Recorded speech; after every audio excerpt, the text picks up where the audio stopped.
1960年，英国名将蒙哥马利访问中国，受到了毛主席的接见。这次访问事关英国和中国的外交，因此双方都十分重视。在会见的过程中，毛主席和蒙哥马利都不约而同地谈到了当前的国际局势，并且毛主席做出了一个让蒙哥马利感到惊讶的预言。当时蒙哥马利对毛主席说，上2次世界大战，美国都是在打到一半时才参与进来，所以现在美国的领导在西方也很受质疑。那是一个世界局势急剧变化的年代。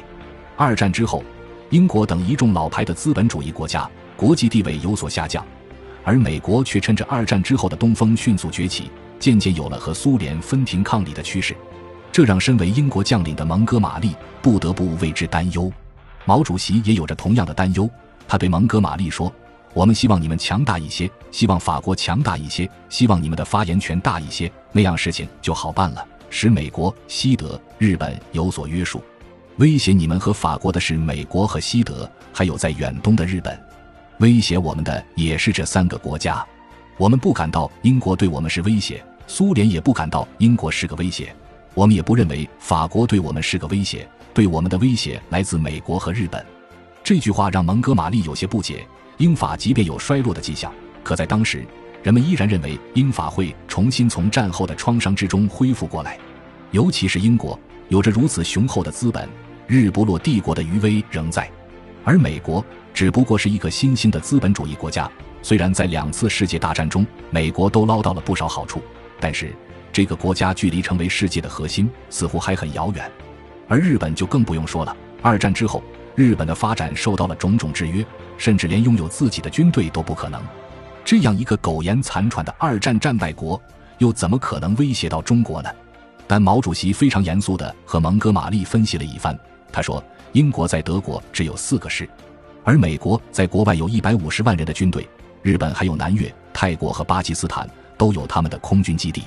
毛主席这几句话顿时让蒙哥马利的心悬了起来，他意识到美国的军事实力的确已经在飞速膨胀。而更令他惊讶的是，毛主席本人一生之中只做过1次出国访问，还是去的苏联。按理说他对英国对美国的了解渠道很少，可现在毛主席对于2国之间的军事差距竟了如指掌。作为二战之中出色的军事指挥家，蒙哥马利一直对于自己的能力很自信，但在毛主席面前，他感受到了人外有人，天外有天。在后来的回忆录中，蒙哥马利仍然盛赞毛主席，说毛主席是古往今来最伟大的战略家，中国2000年来战略战术的理论与实践的集大成者。当年毛主席的预言在很多人看来是不可能的实现，但多年之后，人们却震惊地发现，毛主席所说的是完全正确的，美国和日本果然成为了中国最大的威胁。早在建国之初，毛主席就看破了美国的本质。美国披着一层民主自由的外衣，然而这个国家本质上是帝国主义的集大成者。所以从初期，毛主席就一遍遍地告诉大家要放弃幻想，准备战斗。当毛主席提出帝国主义这个观念的时候，很多当时的知识分子是不赞成的，因为美国在当时许多人的心里所代表的依然是一种先进和潮流。一些人攻击毛主席的观点，说美国是自由资本主义，和帝国主义是完全不沾边的。但毛主席很快又指出，一个国家究竟是不是帝国主义，要看的不是它表面上实行的是什么样的政策，更不是看它的资本自由或不自由，而是要看它具体的行为。从清朝末年，美国对我们国家所进行的一直都是侵略和剥削，这一点到中国建国没有变，甚至到了21世纪还是没有变。他们所改变的只是侵略的方式，从过去的坚船利炮变成了不见血的颜色革命。而他们处心积虑地做这一切，其目的还是要控制中国，进而确立自己在亚洲的统治者地位。他们为了自己的野心，不惜践踏人命，使得世上无数国家陷入分裂和战火之中。这样一个以非法侵略为底色的国家，怎么可能不是帝国主义呢？也正因为美国是帝国主义，所以美国对于中国的威胁是始终存在的。只要美国还存在，中国和美国之间的斗争就不会停止。想要结束斗争，除非美帝国主义灭亡，在胜利之前，一切对于美国的幻想都是自欺欺人。毛主席指出，帝国主义的行为逻辑便是捣乱、失败，再捣乱，再失败，直到最后灭亡。数千年的历史证明，帝国主义就是以这样的手段无数次地去破坏人民事业。中国既然是一个由千千万万人民组建起来的共和国，既然要赋予无数的人民公平公正的权利，那就必然会成为美国的头号敌人。至于如何对抗美国这样的敌人，毛主席当年是这么说的：我们要学景阳冈上的武松，景阳冈上的老虎，刺激它也是那样，不刺激它也是那样，总之是要吃人的，或者把老虎打死，或者被老虎吃掉，二者必居其一。今天发生的一切都在证明，毛主席对于美国的论断是完全正确的。中国越强大，美国的心中越是恐慌。他们试图从政治、经济、文化上对中国进行全面的围剿。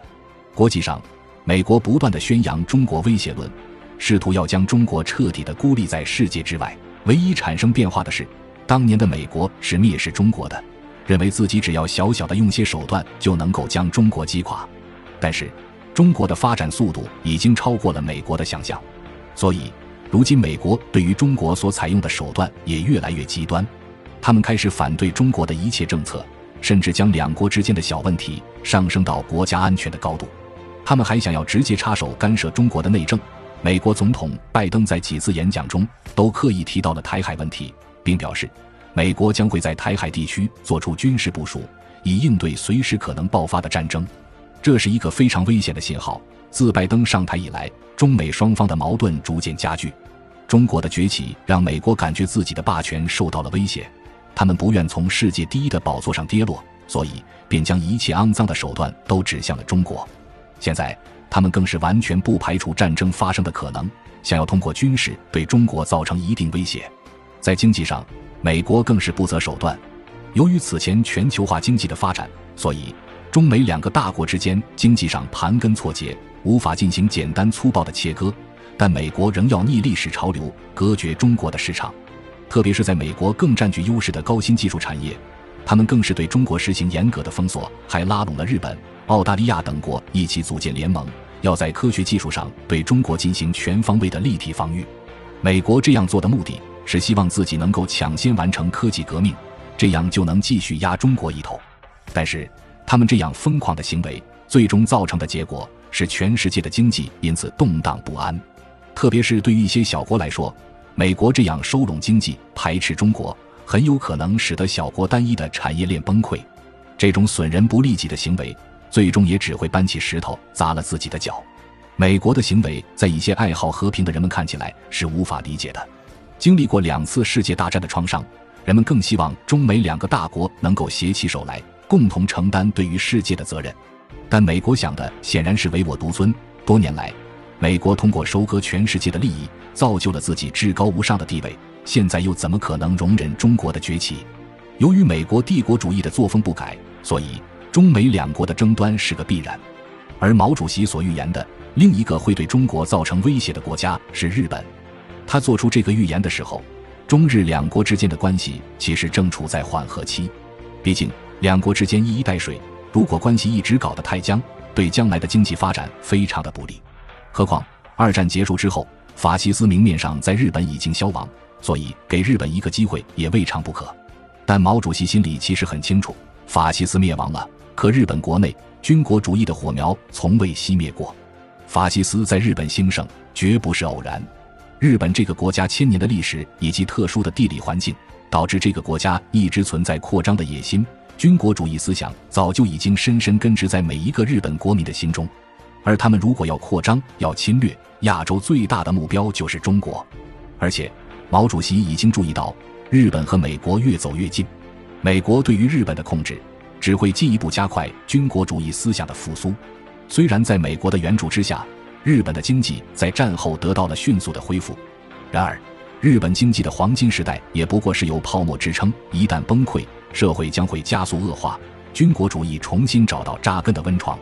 另外，日本对于中国的威胁，从本质上来讲，还是美国对于中国的威胁。日本在二战之后被束缚住手脚，凭借他们自己很难东山再起。可如果加上美国这个因素，就不一定了。美国一直想要在亚洲布局，进一步提升自己的国际地位。那么，亚洲最好用的棋子就是日本。美国通过经济和军事手段，把日本的利益和美国牢牢地捆绑在一起。即便日本意识到美国在利用自己，也根本没有反抗的资格。何况对于被美国利用这件事情，日本可能喜闻乐见。所以毛主席预感到，在不久之后的将来，日本很有可能在美国的授意之下继续对中国发出挑衅。这种挑衅也许不是以战争的形式，但是他们可以利用更阴险的手段，比如文化上的软侵略，亦或是经济上的威胁。如果单纯从日本自身的角度出发，矛盾也是不可避免的。日本这个民族既自傲又自卑，在世界上他们始终不能获得自己想要的国际地位，但在亚洲他们却始终野心勃勃，想要成为那个第一。但是他们的国家体量便决定了他们很难达成这个目标，所以长久以来他们对中国始终怀有一种仇恨心理。中国渐渐落后于世界潮流的那段时间，大概就是日本最得意忘形的时间。可是新的时代已经到来，建国之后，中国获得了和平安定的环境，发展起来也是迟早的事情。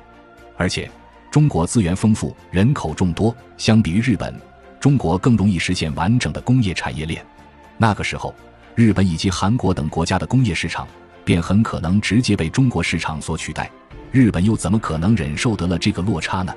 所以日本和中国很难长时间地保持友好。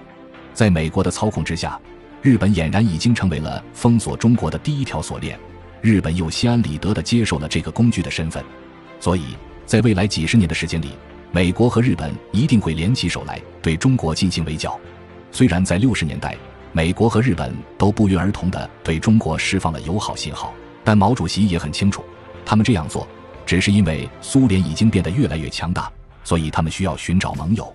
但是如果苏联的威胁解除，那他们一定会把刀尖对准中国，人们永远不能指望帝国主义会改邪归正。毛主席的眼光是超前的，他一眼看穿了未来100年的历史进程。也正因为毛主席看穿了这些，所以中国对于目前的威胁早有准备。虽然我们会面临一些困难，但最终胜利依旧属于中国人民。